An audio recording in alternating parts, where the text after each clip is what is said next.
In Seattle, Sound Transit's light rail reliability issues led its board of directors last week to ratify an emergency measure to hasten work on necessary fixes.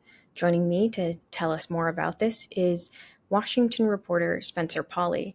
Spencer, why did the Sound Transit CEO declare an emergency? So basically, Sound Transit CEO Goran Sparrman declared this emergency in order to expedite the process on fixes with the agency's reliability issues. Now, Sound Transit serves basically like Seattle's subway system. It's what I take to get around the city. When you have so many cars, there's traffic backed up all over the place. Sound Transit's the way to go. Now, there's definitely reliability issues, and that's something you can see often. In fact, I have some data for you. Through the 11 months in Seattle last year, Sound Transit reported 376 hours of disrupted services out of 6,500 total service hours. That's 6% of total hours that have been disrupted. And Sound Transit basically said that's unacceptable. So what we're doing here now is we're setting aside $1.5 million for an existing contract. And this contract will go to finding out how we can fix these issues in a more increasing manner. And so, what's causing these reliability issues? That's a good question. So Sound Transit told me that its service interruptions are due to issues with its latest light rail vehicles. Its newest ones already have some issues that are mechanical. So that already needs to be fixed, which is unfortunate. But there's also signal malfunctions within its this train control system, and this causes delays. And of course, you have your electrical outages.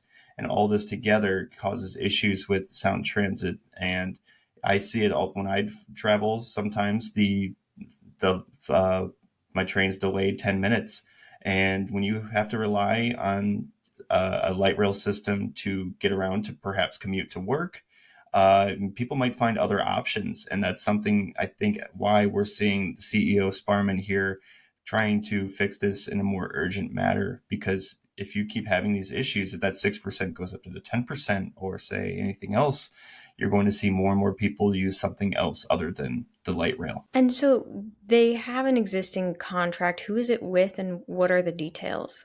Yeah, so that's one interesting thing here to talk about, and that's the contract with HNTB Corporation. That is a contractor. Now, like I said before, this contract's for $1.5 million for them to create this project management plan. Now, what's interesting about that is I found that Sparrman was the vice president at HNTB before he became the interim Sound Transit CEO. So I reached out to Sound Transit saying, hey, was he having a role in this? Was he helping his old company secure this contract? And the agency explained it to me that the decision to recommend HNTB was independent of CEO Sparrman, and that the original contract for these improvements with the contractor was awarded back in 2022, and Sparrman joined last year.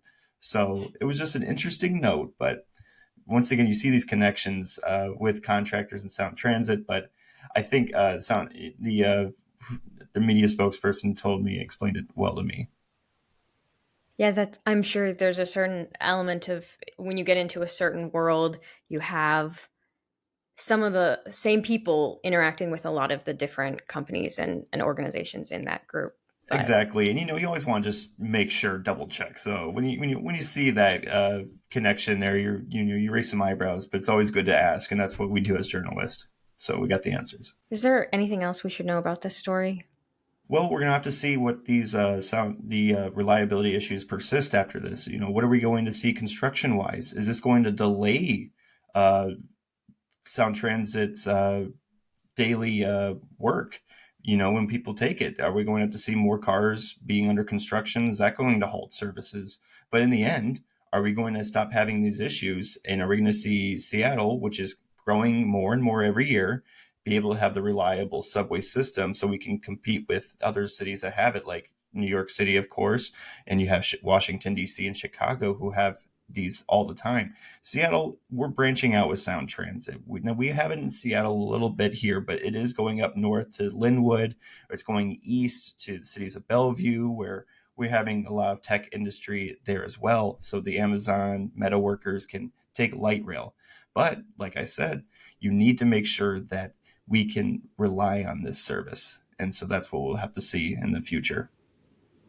Well, Spencer, thank you for your insights on this story. Listeners can keep up with this story and more at thecentersquare.com.